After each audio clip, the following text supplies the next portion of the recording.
देखिए, how many words with और without meaning can be found by the letter of the word Monday. Monday word से कितने आप meaning और meaningful word बना सकते हैं, assuming that no letter is repeated, किसी भी लेटर को रिपीट नहीं करना है। और फिर क्या कर रहा है, इफ फर्स्ट में कह रहा है कि 4 letters use at a time, और फिर सेकंड में कह रहा है कि all letters use at a time, यानी कि सभी को यूज करना है। फिर कह रहा है all letters use but first letter is vowel, यानी ऑल लेटर को यूज करना है लेकिन फर्स्ट लेटर क्या रखना है, वॉवेल में। देखिए करके देखते हैं इसको। टोटल अब मंडे वर्ड में देखिए कितने लेटर्स हैं, 6 लेटर्स हैं, है ना। और इन 6 लेटर में से 4 को यूज करना है, यानी कि 6p4 हो जाएगा, है कि नहीं। और फिर उनके आपस में अरेंज करने का भी वे देख लेना होगा। यहाँ पे लिख सकते हैं कि there are 6 letters, sorry 6 letters in the word Monday. Monday word में कितने हैं, टोटल 6 लेटर्स हैं, है ना। यहाँ पे हमें क्या करना है, पैस में कह रहा है कि 4 letters used at a time, एक ही टाइम पर कितने 4 लेटर्स यूज करना है। तो यहाँ पे लिख सकते हैं कि 4 letters can be chosen out of 6 letters, 6 letters में से इन कितना 6C4 वेज। और उन लेटर्स को आपस में अरेंज करने का भी क्या हो जाएगा, है ना। यहाँ पे लिख सकते हैं कि यहाँ पर जो हर एक सिलेक्शन होगा 6C4, उस हर एक ग्रुप में 4 लेटर्स को आपस में अरेंज कैसे कर सकते हैं, 4 के फैक्टोरियल से यहाँ पे लिख सकते हैं देयर आर 6C4 ग्रुप्स। कितने ग्रुप्स बनेंगे, containing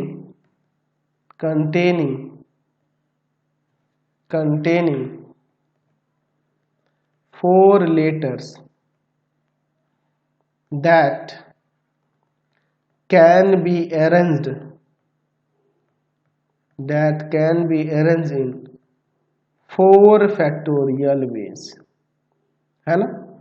therefore number of ways क्या हो जाएगा, तो 6C4 और इंटू में 4 का फैक्टोरियल। चाहो तो इतना ही छोड़ दो या फिर इसको सॉल्व भी कर सकते हैं। देखिए क्या हो जाएगा, 6 का फैक्टोरियल बाई 4 का फैक्टोरियल और 6 माइनस 4 का फैक्टोरियल, और ये 4 का फैक्टोरियल 24। या फिर एक काम करते हैं, इसे काट भी सकते हैं, चलिए कोई दिक्कत नहीं है।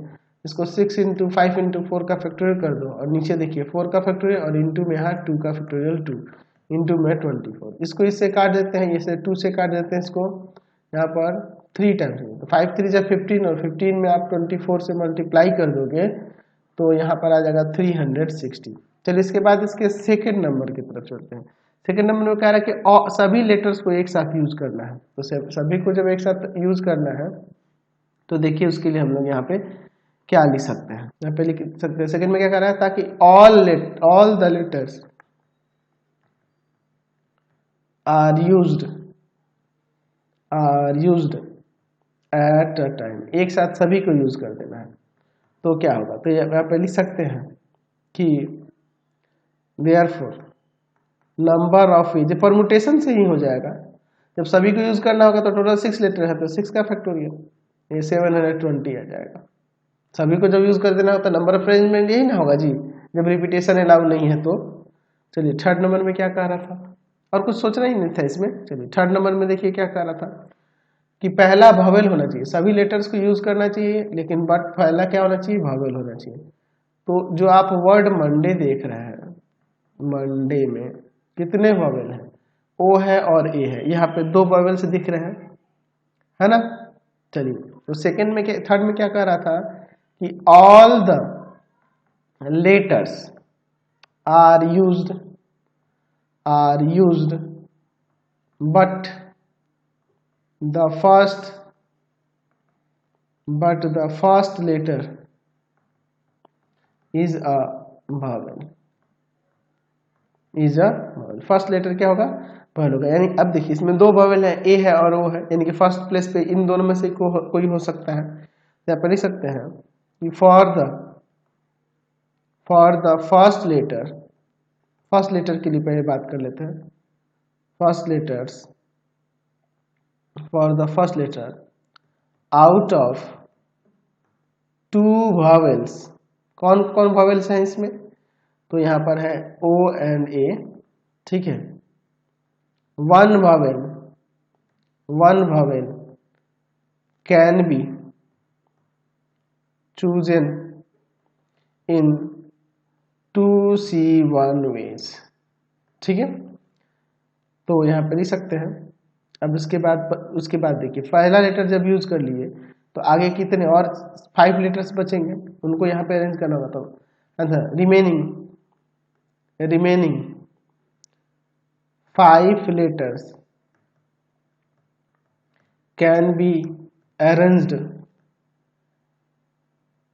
जब अरेंज करना है तो उनको कितने तरीके से, 5 फैक्टोरियल वेज, ठीक है। देयरफॉर नंबर ऑफ वेज क्या हो जाएगा, तो हो जाएगा 2C1 और इनटू में 5 का फैक्टोरियल। तो 2C1 यानी आ जाएगा 2 का फैक्टोरियल, ये 2 और ये 5 का फैक्टोरियल 120, यानी कि आ जाएगा 240 टोटल। समझ गए। चलते हैं नेक्स्ट क्वेश्चन देखते हैं। क्वेश्चन